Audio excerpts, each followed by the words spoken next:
ಓಂ ಶ್ರೀ ಗುರುಭ್ಯೋ ನಮಃ. ಫ್ರೆಂಡ್ಸ್, ಎಲ್ಲರಿಗೂ ನಮಸ್ಕಾರ. ಪ್ರಿಯ ಮೀನರಾಶಿಯವರೇ, ನೀವು ಈಗ ಸಾಗ್ತಾ ಇರುವ ಸಮಯ ಸಾಮಾನ್ಯ ಕಾಲವಲ್ಲ. ಇದು ನಿಮ್ಮ ಜೀವನದ ದಿಕ್ಕೇ ಬದಲಾಗುವಂತಹ ಸೂಕ್ಷ್ಮ ಆದರೆ ಶಕ್ತಿಶಾಲಿ ಅವಧಿ. ನಿಮ್ಮ ರಾಶಿಗೆ ಅಧಿಪತಿಯಾದ ಗುರುಗ್ರಹ ಈಗ ನಿಮ್ಮ ಕರ್ಮ ಫಲವನ್ನು ನಿಧಾನವಾಗಿ ಆದರೆ ಖಚಿತವಾಗಿ ನೀಡಲು ಮುಂದಾಗಿದೆ. ನೀವು ಇಷ್ಟು ದಿನ ಒಳಗೊಳಗೆ ನೋವುಗಳನ್ನು ಮರೆಮಾಚಿಕೊಂಡು ಬದುಕ್ತಿದ್ದೀರಿ. ಹೊರಗೆ ನಗುತ್ತಾ ಒಳಗೆ ಅಳುತ್ತಾ ನಿಮ್ಮ ಸಮಸ್ಯೆಗಳನ್ನು ಯಾರಿಗೂ ಹೇಳದೆ ದೇವರ ಮೇಲೇ ಎಲ್ಲವನ್ನ ಬಿಟ್ಟು ಮುಂದೆ ಸಾಗಿದ್ದೀರಿ. ನಿಮ್ಮ ತಾಳ್ಮೆ, ನಿಮ್ಮ ನಂಬಿಕೆ, ನಿಮ್ಮ ಶುದ್ಧ ಹೃದಯವೇ ನಿಮ್ಮ ದೊಡ್ಡ ಶಕ್ತಿ. ಆದರೆ ಇದೇ ಕಾರಣಕ್ಕೆ ಕೆಲವರು ನಿಮ್ಮ ಮೌನವನ್ನು ದುರ್ಬಲತೆ ಅಂತ ಭಾವಿಸಿ ನಿಮ್ಮನ್ನು ಬಳಸಿಕೊಂಡಿದ್ದಾರೆ.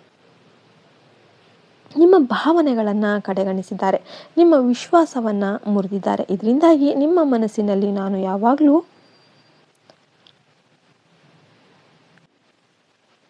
ಕೊಡುತ್ತೇನೆ, ಆದರೆ ನನಗೆ ಮಾತ್ರ ಏನೂ ಸಿಗೋದೇ ಇಲ್ಲ ಎಂಬ ಒಂದು ನೋವು ನಿಮ್ಮನ್ನು ಕಾಡ್ತಾ ಇದೆ. ಅದನ್ನು ನೀವು ಮರೆಮಾಚಿಕೊಂಡು ಹಾಗೆಯೇ ಬದುಕ್ತಾ ಇದ್ದೀರಿ.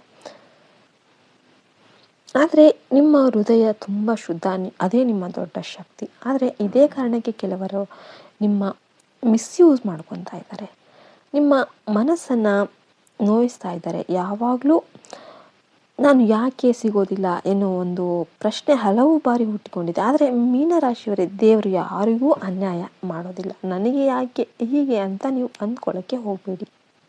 ನಿಮ್ಮ ಕಣ್ಣೀರಿನ ಒಂದೊಂದು ಹನಿಯು ಲೆಕ್ಕದಲ್ಲಿ ಇದೆ. ಈಗಿನ ಗ್ರಹ ಚಲನೆಯ ಪ್ರಕಾರ ನಿಮ್ಮ ಜೀವನದಲ್ಲಿ ಒಂದು ಮಹತ್ವದ ಸತ್ಯ ಬಹಿರಂಗ ಆಗ್ತಾ ಇದೆ. ಅದು ವ್ಯಕ್ತಿಯ ಕುರಿತದ್ದಾಗಿರ್ಬೋದು, ಸಂಬಂಧದ ಕುರಿತದ್ದಾಗಿರ್ಬೋದು, ಅಥವಾ ನಿಮ್ಮದೇ ನಿರ್ಧಾರದ ಕುರಿತದ್ದು ಆಗಿರಬಹುದು. ಈ ಸತ್ಯ ಮೊದಲಿಗೆ ನಿಮಗೆ ನೋವನ್ನು ಕೊಡಬಹುದು, ಆದರೆ ಅದೇ ನಿಮ್ಮ ಮುಕ್ತಿಯ ಆರಂಭವಾಗುತ್ತೆ.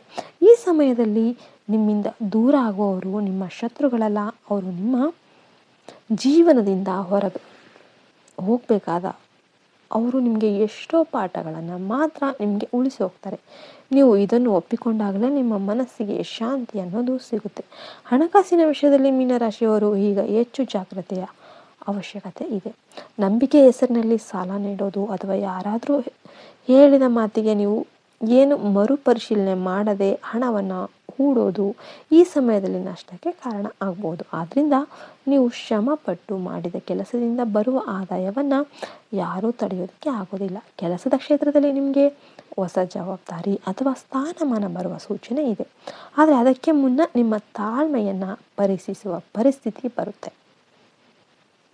ನೀವು ಕೈ ಬಿಡೋದಕ್ಕೆ ಹೋಗಬೇಡಿ, ಏಕೆಂದರೆ ನೀವು ಒಂದು ಹೆಜ್ಜೆ ಹಿಂದೆ ಸರಿದರೂ ಕೂಡ ನಿಮ್ಮ ಭಾಗ್ಯದ ಬಾಗಿಲು ಸ್ವಲ್ಪ ದೂರ ಸರಿಯುತ್ತೆ. ಆರೋಗ್ಯದ ವಿಷಯದಲ್ಲಿ ನಿಮ್ಮ ಮನಸ್ಸಿನ ಒತ್ತಡನೇ ದೇಹದ ಮೇಲೆ ಪರಿಣಾಮವನ್ನು ಬೀರುತ್ತೆ.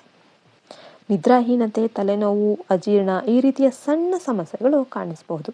ಇದನ್ನು ನಿರ್ಲಕ್ಷ್ಯ ಮಾಡದೆ ಪ್ರಕೃತಿಗೆ ಹತ್ತಿರವಾಗಿರಿ, ನೀರಿನ ಬಳಿ ಸಮಯ ಕಳೆಯಿರಿ, ಧ್ಯಾನ ಮಾಡಿ, ಪ್ರಾರ್ಥನೆ ಮಾಡಿ. ನಿಮ್ಮನ್ನು ಮತ್ತೆ ಸಮತೋಲನಕ್ಕೆ ಅದು ತರುತ್ತೆ. ಮೀನರಾಶಿಯವರೇ, ದೇವರು ಜೊತೆ ಹೆಚ್ಚು ಆಂತರಿಕ ಸಂಬಂಧವನ್ನು ಹೊಂದಿರ್ತಾರೆ. ಆದ್ದರಿಂದ ಪ್ರತಿದಿನ ಬೆಳಿಗ್ಗೆ ಎದ್ದು ಓಂ ನಮೋ ನಾರಾಯಣಾಯ ನಮಃ ಅಂತ ಕೇವಲ 11 ಬಾರಿ ಜಪಿಸೋದು ಅಥವಾ ಗುರುವಾರ ದಿನ ವಿಷ್ಣು ಸಹಸ್ರನಾಮ ಹೇಳೋದ್ರಿಂದ ನಿಮಗೆ ತುಂಬ ಒಳ್ಳೆಯದಾಗುತ್ತೆ. ದತ್ತಾತ್ರೇಯನಿಗೆ ದೀಪ ಹಚ್ಚೋದು ನಿಮ್ಮ ಮೇಲೆ ಇರುವ ಅಡಚಣೆಗಳು ಎಲ್ಲವೂ ಕೂಡ ನಿಧಾನವಾಗಿ ದೂರ ಆಗುತ್ತೆ. ಮುಂದಿನ ದಿನಗಳಲ್ಲಿ ನಿಮ್ಮ ಜೀವನದಲ್ಲಿ ಹೊಸ ಆರಂಭದ ಸಂಕೇತ ಕಾಣಿಸಿಕೊಳ್ಳುತ್ತೆ. ಅದು ಹೊಸ ವ್ಯಕ್ತಿ ಆಗಿರ್ಬೋದು, ಹೊಸ ಕೆಲಸ ಆಗಿರ್ಬೋದು, ಅಥವಾ ನೀವು ಬಹುಕಾಲದಿಂದ ಬಯಸಿದ ಶಾಂತಿಯ ಅನುಭವ ಆಗಿರ್ಬೋದು. ನಿಮ್ಮೊಳಗಿನ ಭಯವನ್ನು ಬಿಟ್ಟು ಭರವಸೆಯನ್ನು ಹಿಡಿದ್ರೆ ಈ ಕಾಲಘಟ್ಟನೆ ನಿಮ್ಮನ್ನು ಹೊಸ ಮಟ್ಟಕ್ಕೆ ಕರೆದೊಯ್ಯುತ್ತೆ. ಮೀನರಾಶಿಯವರೇ, ನೀವು ಇಷ್ಟು ದಿನ ಇತರರಿಗಾಗಿ ಬದುಕಿದ್ದೀರಿ. ಈಗಿನಿಂದ ಸ್ವಲ್ಪ ನಿಮಗಾಗಿ ಬದುಕಿ ನೋಡಿ. ದೇವರ ಕೃಪೆ ನಿಮ್ಮ ಜೊತೆ ಇದೆ. ಸಮಯ ನಿಮ್ಮ ಪರವಾಗಿ ತಿರುಗ್ತಾ ಇದೆ. ತಾಳ್ಮೆಯಿಂದ ಸತ್ಯದ ದಾರಿಯಲ್ಲಿ ನಡೆದರೆ ನಿಮ್ಮ ಜೀವನದಲ್ಲಿ ಬೆಳಕು ಖಂಡಿತವಾಗಿ ಬರುತ್ತೆ. ಜನವರಿ 15ರವರೆಗೆ ಆದಷ್ಟು ದೂರ ಪ್ರಯಾಣವನ್ನು ನಿಷೇಧ ಮಾಡಿ. ಮತ್ತು ಈ ವಿಡಿಯೋ ಇಷ್ಟ ಆಯಿತು ಅಂದರೆ ಲೈಕ್ ಮಾಡಿ, ನಿಮ್ಮ ಫ್ರೆಂಡ್ಸ್ ಆ್ಯಂಡ್ ಫ್ಯಾಮಿಲಿ ಜೊತೆ ಶೇರ್ ಮಾಡೋದನ್ನು ಮರಿಬೇಡಿ. ನಿಮ್ಮದು ಯಾವ ನಕ್ಷತ್ರ ಅಂತ ಕಮೆಂಟ್ ಮಾಡಿ ಮತ್ತು ನೆಚ್ಚಿನ ದೇವರನ್ನು ಕಮೆಂಟ್ ಮಾಡಿ. ಜೈ ಶ್ರೀರಾಮ್ ಅಂತ ಕಮೆಂಟ್ ಮಾಡೋದನ್ನು ಮರಿಬೇಡಿ. ಜೈ ಹಿಂದ್, ಜೈ ಭಾರತ್ ಮಾತೆ. ಹರಿ ಓಂ ತತ್ಸತ್. ಸರ್ವೇ ಜನೋ ಸುಖಿನೋ ಭವಂತು.